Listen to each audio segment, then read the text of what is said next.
Here we go. I'm going to start it off. I'm John Anzalone, and I am with Chris Trottier. Welcome, Chris. We're on a little delay, but hey, thanks for having me. Yeah, so we were supposed to have Jerry Kroupa from At Properties, and he had an appointment come up. So he needed to sell some houses or try to sell some houses. So we're going to try to get him next week. So this week, you're the man. You're up at the Slate Conference. Is that correct? Yeah. Well, I can't believe Jerry canceled the Noon Whistle for selling homes. Like, really? I'm just. Yeah. I thought we were the number one podcast. But yeah. Well, that's true. But, we pivot and we'll keep going. Yeah, I'm up at Slate here. We have a team of eight educators plus myself, total of 9. Mr. Tadlock's up here. And this has been a tradition in the Elkhorn Area School District to come up to Slate. And it's all about tech integration. And it's a great conference. It's 2 days up at the Kalahari. And our teachers ranging from elementary to middle to high school, and including even options virtual charter. We have people up here just learning how to integrate technology into your classrooms, what sort of other tools are out there. And this week, this conference's emphasis is on AI, artificial intelligence. And that seems to be a hot topic. It is. I mean, you and I were just at the WASITA annual meeting, and that was the theme there too. So the exponential growth in that area is happening faster than anybody can keep up with. And I think how to use that smartly and how to integrate that in, is a really good proactive strategy. Yeah. Well, and I think it can be used for so much good and so much productivity. And I know going back to the WASITA conference, I remember them speaking about using it to solve problems, asking IA, hey, here's a problem, here's an issue, and just seeing what that feedback is. Not that it gives you all the answers or always what you're looking for, but it's certainly interesting perspective from where that draws from. And hey, I'd be remiss if I didn't say last year, the Noon Whistle, we presented at Slate, didn't we? We did. I know. I was just thinking about that. It was funny because I was telling somebody up here, I'm like, yeah, we presented at Slate last year at 8 a.m. on Wednesday. And I thought for sure, based on our placement in time and on the schedule, that we were like the afterthought. And then you and I walk in and we're in one of the largest rooms. And next thing you know, there's 60 plus people learning about the Noon Whistle and communicating with stakeholders and efficiently and effectively. And that was a great experience. Yeah. What a great group of people attending last year, and people that are just interested in how can technology make education better and how can education be innovative by using technology. It was, really a lot of interesting people there. Does SLATE stand for something? Is that an acronym? Yeah, I knew you were going to ask me that. School Leaders in Technology Education, something like that. Okay. Want me to look it up here? Yeah, SLATE. I was going to look it up, and I forgot to, and I thought it must stand for something, but I didn't know what that was. Yeah, so they're believe it or not, I'm at SLATE, which is a technology conference, and they're having Wi-Fi issues. It's kind of important piece to the technology conference. Well, I think coming back to our presentation in this podcast, this is unique. And it's been a traditional way that people have communicated with stakeholders, right? You as a former law enforcement, use news media, face-to-face, press releases. As a former high school principal, we've used newspaper, email, direct push communication, website, social media, and currently using newsletters. I think what makes this what intrigues so many people across about this platform is it's 15 minutes weekly, and we're telling a story and getting a reach of anywhere between 300 on a day, on average, 300 to 500, but then sometimes up to 2,000 people every week, which is a pretty strong reach. Which is why we presented at a state conference, which is why I presented on a webinar for a national organization. I just think it's a pretty unique thing, and for the price of the platform, which is reasonable, and it doesn't take a lot of our time just to step on and talk. So yeah, well, and it's so flexible that one of us can be at a site with people, we can be remote where we just send someone a link and say, hey, jump on. So yeah, it's not, you have to be here at this time. It's, hey, we could record it ahead of time if you can't make it. Yep. Or Yeah. we can go to your place if you don't have the technology, and someone can do it from their place and jump in with us, and they don't have to go anywhere. They don't have to travel. They don't have to leave their business, their home, wherever it might be. And we could talk to people in California and Canada and Mexico. And we have. Yeah, right. I mean, and that's what's so great about it is you get so much information and so much reach that way as well. Well, and people don't realize, I mean, we laugh about it because you and I just kind of do this. And, obviously, Jason, our superintendent, I think thought it was a good idea, but didn't know the impact it was going to have. But it's amazing how many people come up to us either within Walworth County or outside of it and say, hey, who's on the Noon Whistle? Hey, I really like that show. Hey, what are your thoughts on this? I just think it's pretty cool. Yeah. Pivoting off of what we do, John, let's talk a little bit about, since we have this free moment, let's talk a little bit what's going on in the district right now. We last week we talked about what was going on in the community with Chris Clapper and Kate Abbey from the chamber. But what are some things that are swirling in your brain about our school district? I think one exciting thing was last night at the school board meeting, we had a presentation by Matt Janison and Katie Groff from Gateway, and they went over our dual credit opportunities and participation in our dual credits. And I knew it was good. I knew we were doing well. I didn't know we were doing that well. And that 65% of our students are taking advantage of dual credit opportunities. And at Gateway, that doesn't include, UW Whitewater or other college university opportunities that they're taking advantage of. And, maybe you could probably add to that with some data or information that you Project Lead the Way. Yep. You can keep going. AP, Project Lead the Way, university credits. Yeah. It's an incredible stat. And she said, what did she say? 65%, John? Yeah, it was 64 point something. Okay. Right. And what's the state average? It was like 24% or something like It that. is, I mean, we were number one in all the categories that she went through. And I just think that's so impressive and such a credit to the work that not only our teachers do, but everybody in the district that's like pulling this as long as a whole bunch of other things.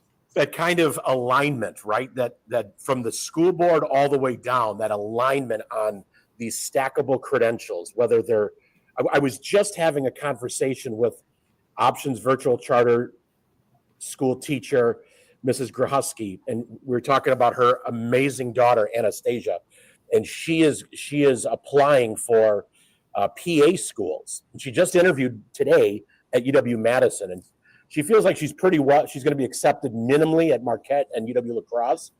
But she was talking about, and it was funny, John, we just had this conversation during lunch, and she said the reason she's going to get, she is being recruited by the two that I mentioned, Marquette and La Crosse, is because of what she did in high school in HOSA, her work-based learning experience at Open Arms, where she put together a traveling medical truck, and her dual credit coursework that she took advantage of. Yeah. Well, and think of it, we talk about other programs. We've talked, dual credits and in class Project Lead the Way and things like that. But then our youth apprenticeship is on the rise. I mean, we got kids, doing youth apprenticeships, or more kids doing youth apprenticeships, and that's growing. And what people don't realize, John? What people don't realize, and I'm not saying they should realize this because maybe we don't tell this story, but all of these programs you're mentioning have this cascading effect on our school district. And what I mean by that is we're talking about stackable credentials for kids, right? Setting them apart from others. Think about their resume, right? It's just really this rich resume. But here's the other thing. We're getting reimbursed per kid for certifications from the state. So our youth apprenticeship grant, every youth apprentice we have, we get anywhere between $500 and $750 from our youth apprenticeship grant holder, which is Gateway. Then on top of it, for every certification, youth apprenticeship, technical certification. So if a kid takes multiple classes and gets a technical cert, we get reimbursed through the CT incentive grant. again, up to $1,000 per kid.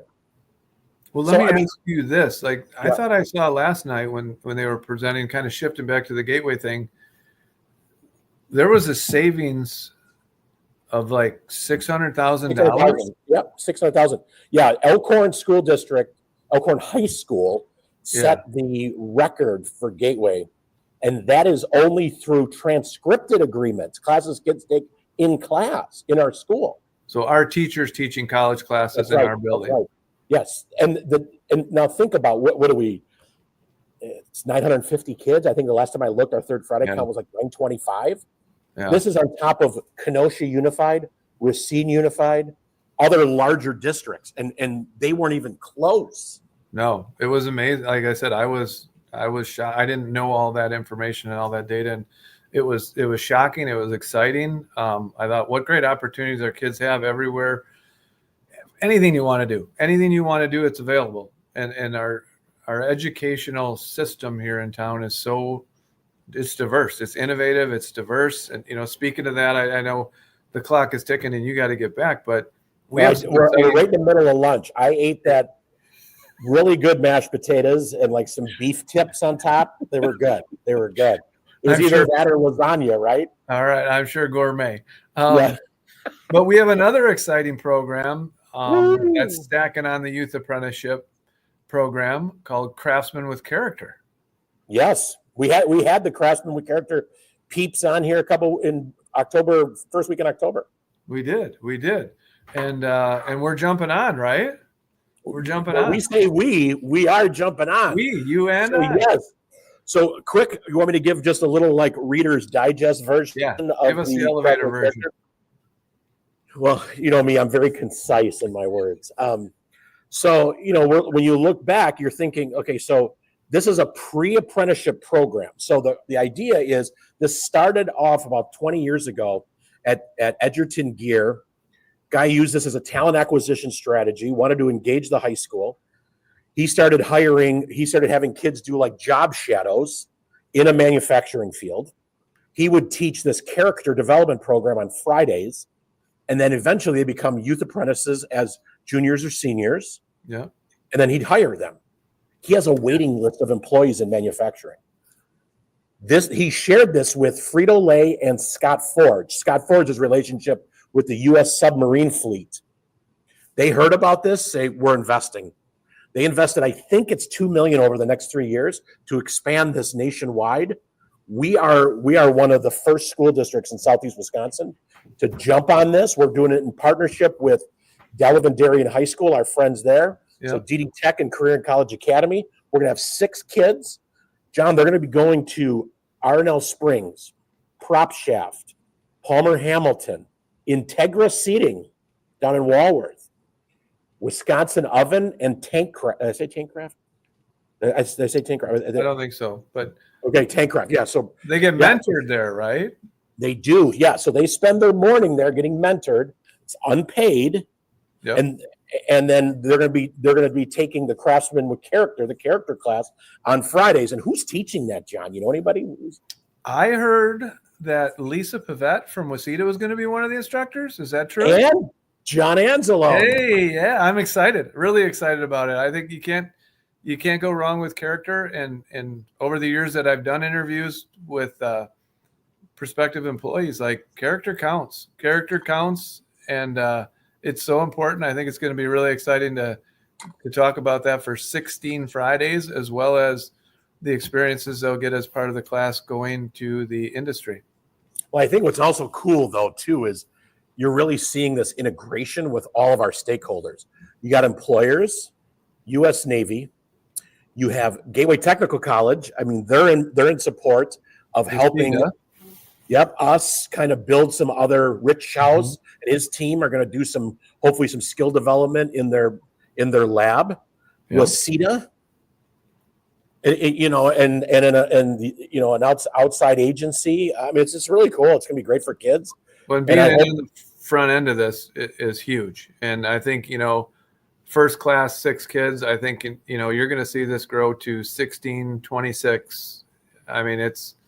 Yeah, the backing's there from the U.S. military and the Navy, And like I said, you can't go wrong with character. No, and I think this, having a strong career and technical education program really helps us with Mr. Thomas and what he's doing in the tech ed area, our relationship with Gateway. I mean, we have so many kids taking classes. Larson, Carl Bjorg. I mean, yeah, you just go right down the line. Yeah, and it's exploratory, right? You're giving kids an opportunity to go explore and say, boy, I really like Tankcraft, or I really like Prop Shaft, or my God, I want to work at Palmer Hamilton or SPX Flow. And it also gives the employers the opportunity to slowly develop their internal mentoring program for their future talent. And I think it's just win-win-win, don't you think? It is. It's win-win-win. And there's so many people that touch the kids through the program that give them different perspectives and information. And it's built to be interactive. It's not sit, listen every Friday. It's built to be interactive and have them as part of the process. Yeah, I'm pretty excited about it. And I'm glad Michael Rick over at Delavan jumped on it and wants to be a part of it, because I think the more we can do things within our county and share and the more engaged our employers get. Absolutely. Right? Because, I mean, Elkhorn's obviously and continues to be and will be a leader in a lot of spaces and is viewed as that. But I think the more we get other schools on, the more they see this as a county-wide initiative versus just one school trying to push the envelope. So I think that's going to be a really great opportunity. What else? We're getting to our time, man. You and I can talk together. Wow. What are you thinking? What are you looking forward to? Let's close with that. Because anything exciting happened in your week so far or last week? Why don't you talk about? Yeah, my daughter just came back. She was gone for 7 months in part of it in Oklahoma for her basic training, part of it in San Antonio for her medic training, and it's great to have her back. That's awesome. Now she's going to jump into the second half of her nursing degree. So we'll get a little visit with her. It's great to have her back, and looking forward to the holidays where you get to see people and the family gets together, and that's always a good time. Yeah, I'm pretty excited. If you haven't seen, I'm going to highlight a couple things here. If you haven't seen, drive by the middle school pavilion. Elkhorn Roofing's over there. Stebnitz just finished. Boy, it's starting to look like a building now. It's pretty cool. That is. So we're wrapping that up. We're finishing up another cohort in our youth build. We had mock interviews yesterday where we had Waseda, the Job Center, Delavan Holdings, Adams Power, a variety of Wisconsin Oven, a couple other employers. I'm trying to think who they were off the top of my head, but we did mock interviews. That was great. And just looking forward to the holidays and then cranking up Craftsman with Character and got some. And then our youth build group is about to start another Habitat for Humanity house down in Bloomfield Township. Starting. What about that? Yeah. Yep. Right after the year. So I mean. Yeah, just super cool. And, having the ability to set up these really rich experiences have been helpful. And look at this, huh? We're even getting shot. People are jumping on. Thanks, Gary. Yeah, it's pretty good. I want to give a shout out. Hold on one second there, John. I missed one employer, and I don't want to do that, but my brain isn't there until I say the Golden Years. That was it. Rachel Erickson and Golden Years. We have numerous CNAs down there. So, all right. Well, thanks, buddy. Thanks for taking time during the conference. Get back, learn a lot, and we'll catch you next week then, right? All right. And on that note, let me see if I can find it. All righty. All right. See ya.